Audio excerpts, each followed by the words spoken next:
Hello বন্ধুরা, আমি সঞ্জীব ঘোষ।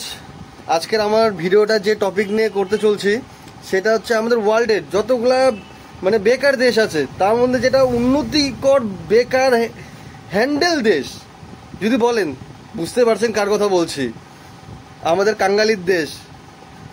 কাঙ্গালি দেশের এক লুঙ্গিওয়ালা চাচা কিছু নিজের বক্তব্য রাখছে, তার উপরে আমি কিছু কথা বলতে চাই। চলেন দেখি। কালকে একটা ভিডিও করছিলাম, বাদের বদল বাদ দে, ভারতের জবাব দে। এক সুধীর ভাই কমেন্ট করছে, ভারতের খাইস, ভারতের পড়িস, আবার ভারতের উপর তুই আঙ্গুল তুলে কথা বলিস। আমি সেই সুধীর ভাইরে বলতে চাই যে দেখ, শুধু আঙ্গুল তুলে নয়, মিডিল ফিঙ্গারও খাঁটি সর্ষের তেল দিয়ে রাখছি, যে কোনো সময় পকলাং করে ঢুকে দেব।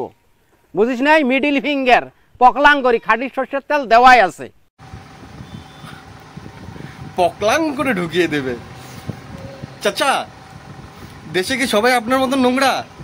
পকলাং করে যে যার গোয়ার মধ্যে হাত দিয়ে কি ঘুরে বেড়ান?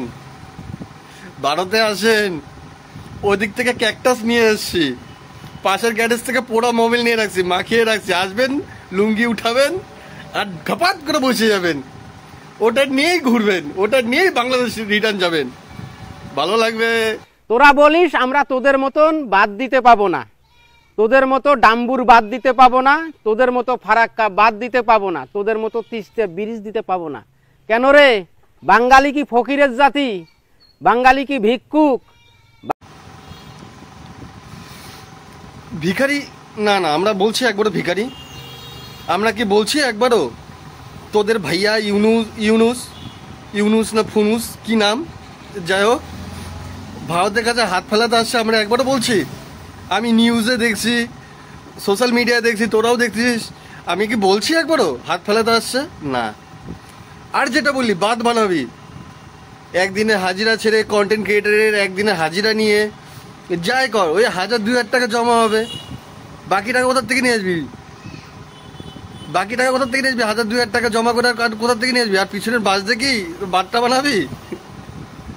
তোর মাচা হবে, বাদ হবে না। রাখ। কিন্তু বলি না, বাংলাদেশের কোনো মানুষে বলে না যে ভারত আমাদের বন্ধু। বাংলাদেশের মানুষ সরাসরি ডাইরেক্ট অ্যাকশনে বলে ভারত আমাদের প্রকাশ্য শত্রু। কিন্তু তোরাই বলিস বাংলাদেশ আমাদের বন্ধু রাষ্ট্র। কেন বলিস জানিস? ওই যে বুঝিস নাই, আমরা যে গ্যাস দেই, আমরা ইলিশ দেই, আমাদের কাছ থেকে অনেক কিছু নেস, যার কারণে। আর যখনে না দেই তখনে তোরা হিজড়াদের মতন কাপড় তুলিস। প্রকাশে শত্রু?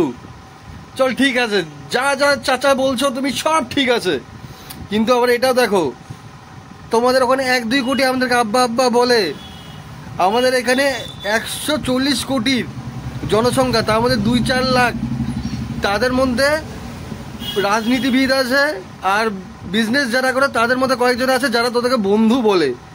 আর আমাদের বাকি জনসংখ্যা, তারা তোদেরকে বন্ধু তো দূরে থাক, একটা যে দুশ্মন শত্রুর যে একটা কোয়ালিটি লাগে তোদের মধ্যে ওইটাও খুঁজে পায় না। তোরা এরকম নিকৃষ্ট মানের। আর যে ফারাক্কার বাদে কথা বলি না, সামান্য মুতার জলে তোরা ভাইসে গেছিস। বাকি যদি আমরা 140 কোটি জনতা যদি মুইতে দিই, ওই জলেই তোরা হাবুডুবু খাবি, তখন কি করবি? আর থাকলো হিজড়ার কথা, শোন এবার। আমরা শার্ট প্যান্ট পরে থাকি, আমরা খুলে দেখাতে পারবো না। আর তোদেরকে দেখ, হাফ শাড়ি তোরাই পরে থাকিস, সামান্য হাওয়া আসলে সম্মান নিয়ে টানাটানি।